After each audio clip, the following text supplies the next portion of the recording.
Hello, all, and welcome back to another episode of the Game Time CT Staff Pick'ems podcast. I'm your host, Pete Paguaga. As always, I am joined by Sean, Patrick, Bowley. Sean, weird week across the board.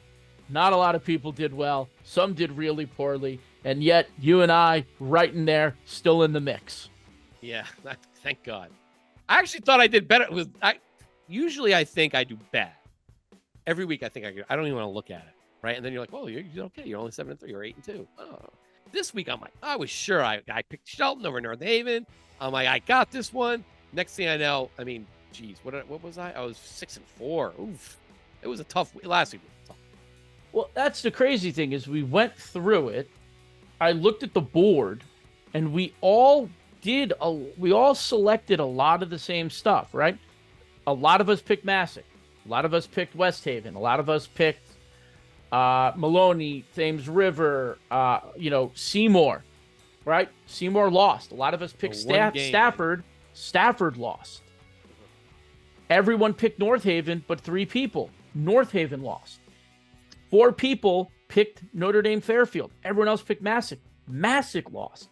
So all these games that seemed like slam dunks, if you looked at the picks, all went the other way. Except for whoever Sean Barker picked, because Sean Barker went 9-1. Luck of the draws. Luck of the draw. You know what? Malachi Fowler from Wyndham.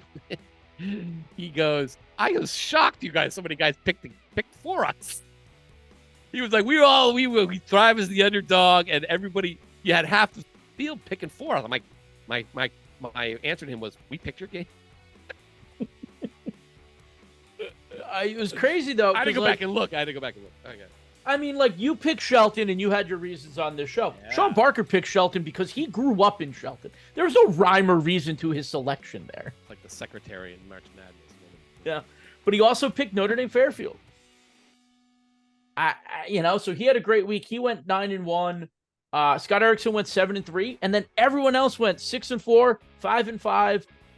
3 people went 4-6. And then our fearless leader, Dan Brecklin, who was leading atop the board for the majority of the season, went 3-7 and has fallen down the board. He's tied with you 3 games out and only 1 game ahead of me, and I'm 4 games out. Jeez, yeah. Bringing up the rear after the 8 ball, which had a very week. He's ahead of the 8 ball. Behind the 8 ball. He is behind the 8 ball.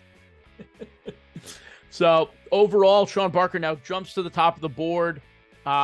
Mike Fornabayo Stewart still there in second place. You, Dan, and Morelli with 53. I got 52.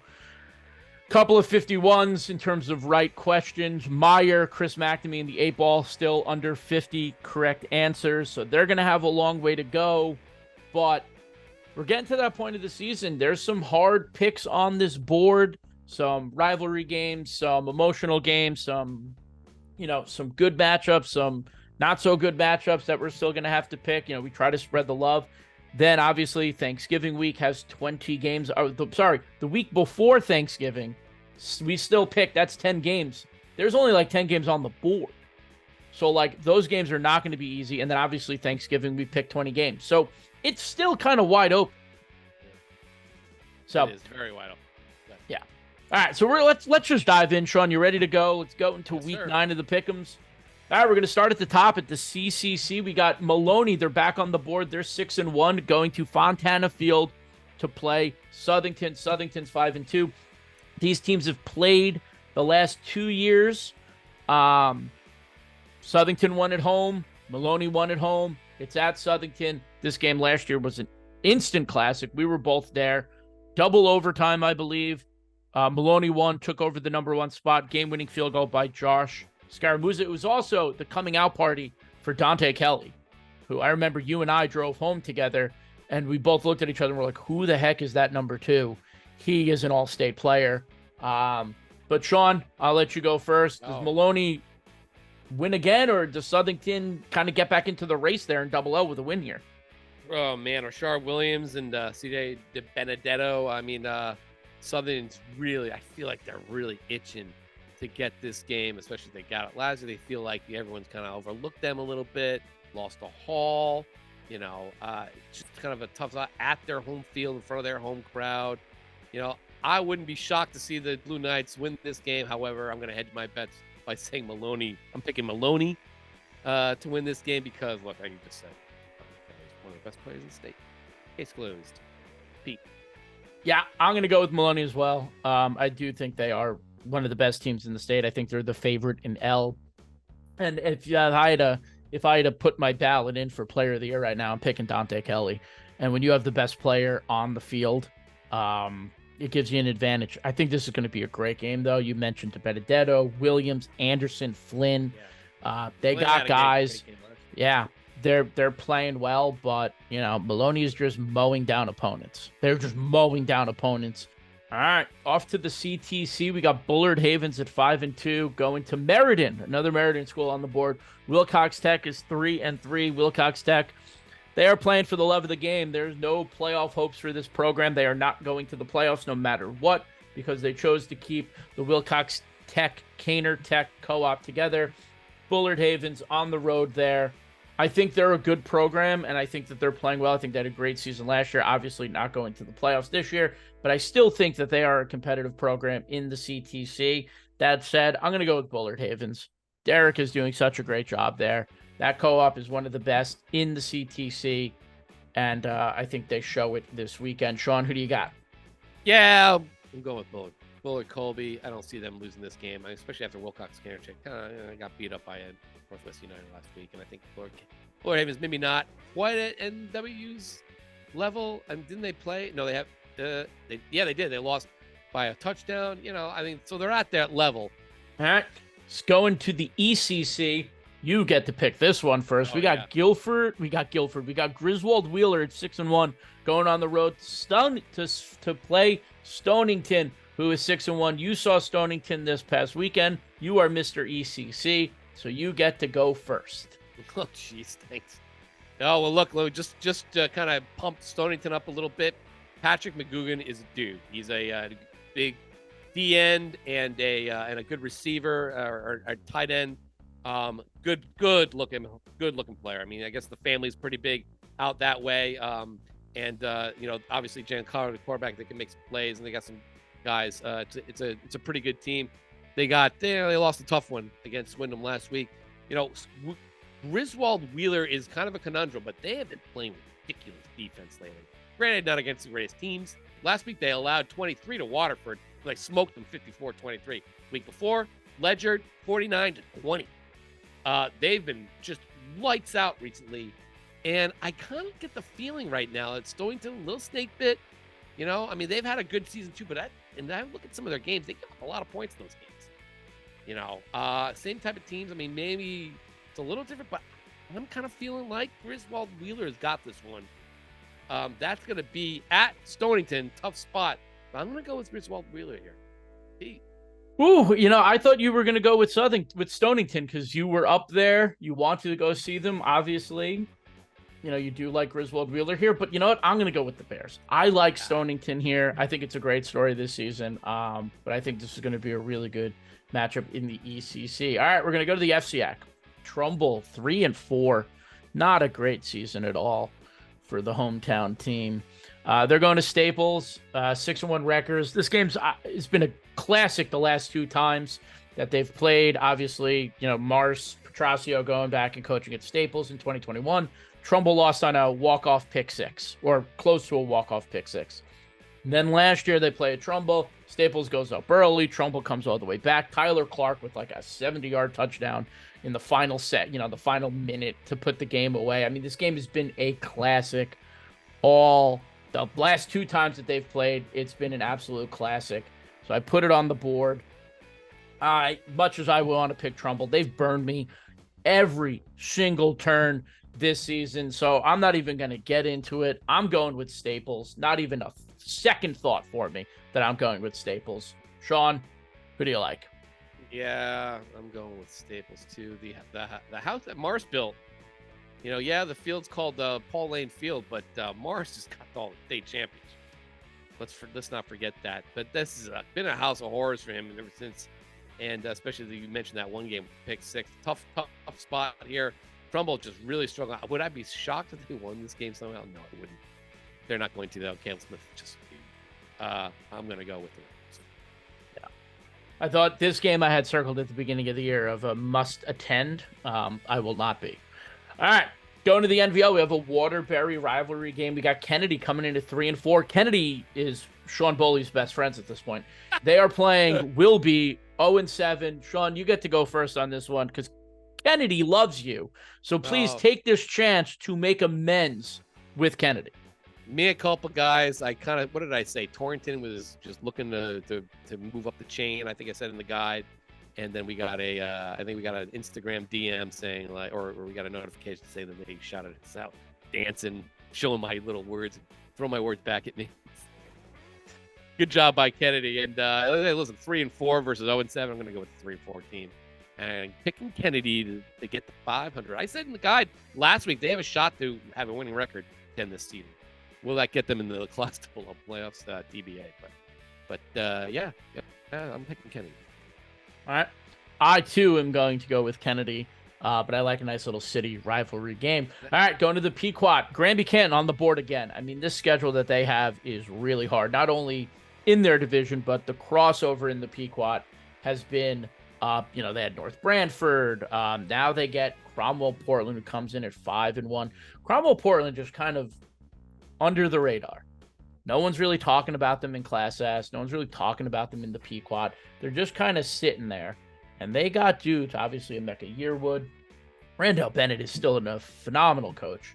But here they are sitting at 5-1. They get Granby coming all the way to Pearson Park. That is not an easy drive. Granby Canton only lost to Rockville this year. Cromwell Portland's only loss this year is to Rockville as well. For some reason, I thought it was SMSA, but no, they played them well. So both teams can't beat Rockville, or they did not beat Rockville. So that doesn't help with the picks at all. You know what, though? I'm gonna go with the home team here. I'm going with Cromwell Portland. Pearson Park. It's hard to win there. I'm going with Bennett and the boys. Sean, who do you got? Yeah, I think home field is where I'm going to plant my flag as well here with Cromwell Portland. I know it was a weird setup, and I think they played Rockville better. And plus, they're the only team that beat SMSA right now. And granted, beginning of the year when you don't want to be playing rivalry games. Sorry, I had a cough. You don't want to play your rivalry games at the beginning of the year or anything like that. So, or mid-season, you want me to be honest with you. But I'm going to go with the Panthers. I feel like I'm just a kiss of death in Granby Canton. I think they're just doing cartwheels. I didn't pick them.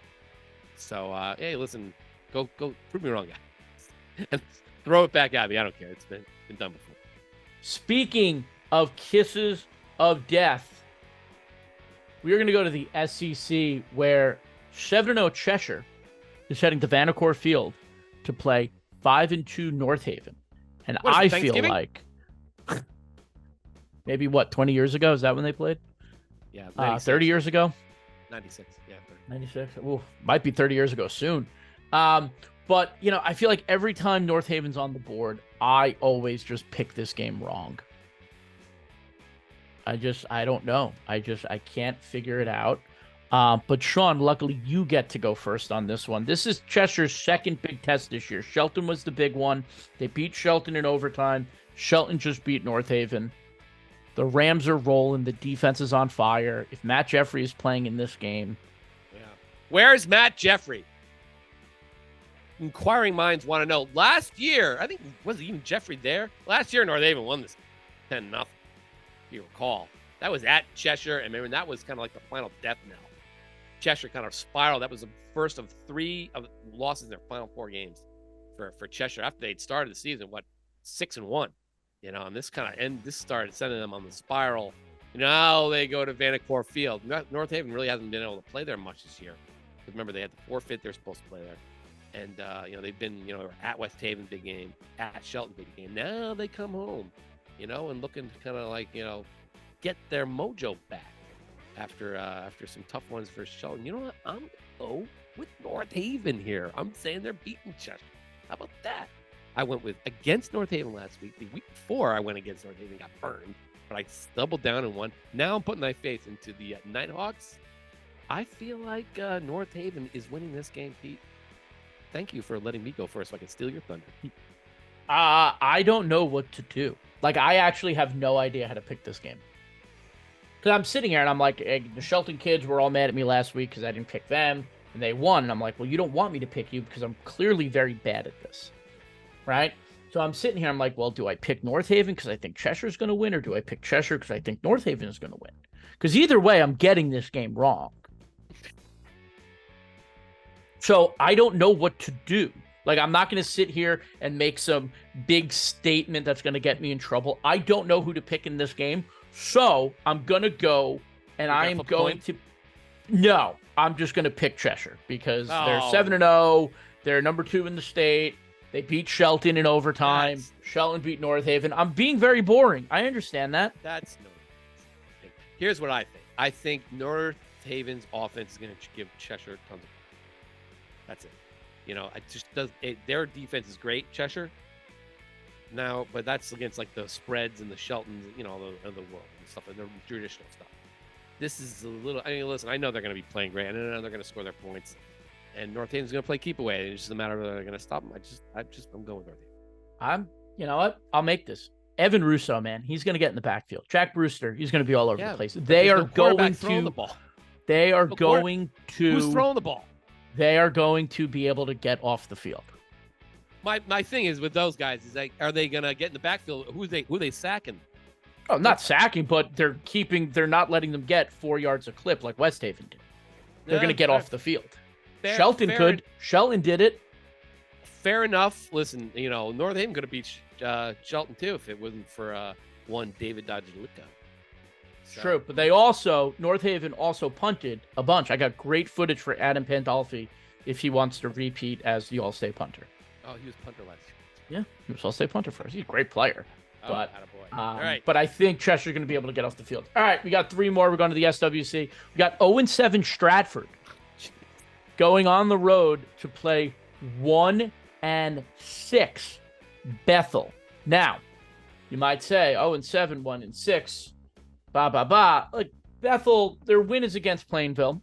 Not a bad program, 3-4. No, not at all. Not at all. But you look at Stratford, they're 0-7. They played New London, they played Massac, Farmington, okay, Newtown, Northwest United, New Milford, Pomperaug. So Stratford has 7 losses, 6 of them are 500 teams.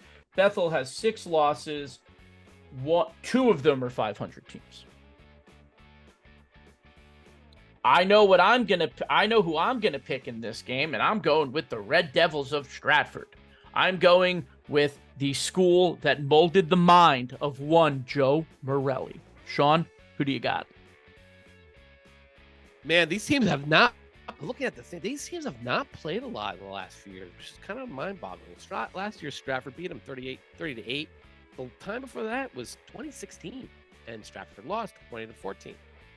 The year before that was 2015, and time before that was, and Stratford won 14. So there's not a lot of history here. It's been kind of back and forth, but just like you, Pete, I like Stratford's schedule better. Like quality opponents they've played better. I like the way they, despite not winning, I like the way they've played in some of these games too. I mean, granted, they've kind of outclassed in some of the big, but hey, listen, Rome wasn't built in a day, and and Coach Tyler's is doing his darndest, man. But in this spot, I'm gonna go with the Red Devils as well. Just have a little more faith because I do believe, yes, Bethel did lose to ATI. So tough spot. I'm gonna go with the Red Devils. Just little breaking news here, because this will go out with the board. Joe Morelli did not pick Stratford. Wow. So Joe will not be invited to the Stratford Thanksgiving game. He will not be allowed into Pender's Field, and they will be taking down the statue of Joe Morelli. You hear that? You hear that, Nick? Revoke his season pass for Pender's Field. Revoke it. I'm sorry. We got an SEC matchup. 2-5 Hillhouse going on the road to play the 2-5 Yellow Jackets of East Haven. Good matchup for these two schools. East Haven played Guilford last week, who lost to Hillhouse as well. Sean, who do you like in this one? I like Hillhouse. That's it. I like Hillhouse. Hillhouse has played a heck of a lot better and against better opponents than East Haven have. Kind of a better. East Haven's got some work to do to kind of rebuild themselves. It hasn't been that long. East Haven. It's just not their year. Hillhouse is, didn't look like their year for a little bit there, but now starting to come back. Granted, they didn't do well against Fitch. Okay, this isn't Fitch. I'm going with that. Yeah, I'm gonna go with Hillhouse as well. Shout out to Walter Gibbs. Pretty solid first year so far with the academics. Consider, he's an SCSU alum, so that's back-to-back SCSU alums that I've selected in Nate Tyler and Walter Gibbs. All right, so we're going to the final game on the board. Manchester 5-1, and they are going on the road to Windsor to play the 6-1 Warriors. Sean, you saw Manchester last week as well. Do you think they can play with Windsor? Do I think they can beat Windsor? Well, I think they'll be competitive, Pete. I just don't think they'll win. Windsor has just been there before. Windsor, Fleet, just, in big games, he's got all the answers. They know what they're doing. It's a veteran team. And, if you're going to beat Windsor, you got to get them in that second half. First half, we've seen too many teams, who have played well, and then Windsor just races away with it. Enfield played well early against Windsor, and then Windsor raced away with it. Weeks ago, their only losses to New Canaan. New Canaan finally was able to get going in the second half to prevent Windsor from racing away with it. Hall had Windsor in the first half by a point, and Windsor scored 30 points in the third quarter. So, but like I said, Manchester, sneaky team. They got some dudes. The quarterback is very confident. He's a big guy, can throw the ball. They got some receivers. And, again, that Joshua Kwarteng kid on the DN, number 9 in your program. Look out. But I do think Windsor's just a similar team, and they got a chip on their shoulder. I'm going to go with the Warriors. I like them a lot. So Manchester's not bad. I can't believe I'm saying that. We got Manchester has actually been playing very well. I think it'll be competitive. Just going with Windsor. Yeah, I'm going to go with Windsor too. They were my preseason pick to win the state title in Double M. So all about Windsor. No, that's not the only reason. Rob Fleeting also went to Southern, so that's 3 Southern. No, no, Windsor is playing great football right now. They've really bounced back from that New Canaan game. That was a bad second half against New Canaan, but they hung with them in the first half. They could score. AJ Robinson's playing really, really good football. Max Copeland is really coming on. They got dudes. Fleet's still there, like you said. I mean, Windsor, I think, is one of the best teams in the state. So yeah. I'm going to go with the Warriors. All right. That is it for the picks this week. We're running down them really quick. We both went with Maloney. We both went with Bullard Havens. I went with Stonington. You went with Griswold Wheeler. We both went with Staples. We both went with Kennedy. We both went with Cromwell Portland. I went with Cheshire. You went with North Haven. We both went with Morelli High. We both went with Hillhouse, and we both went with Windsor. All right. Well, we'll wrap that up. We'll see you all at the field to let us know whether or not you like or don't like our picks. But as always, we appreciate you listening. So I'm Pete Paguaga for Sean Patrick Bowley. We'll see you out on the field this weekend. Later.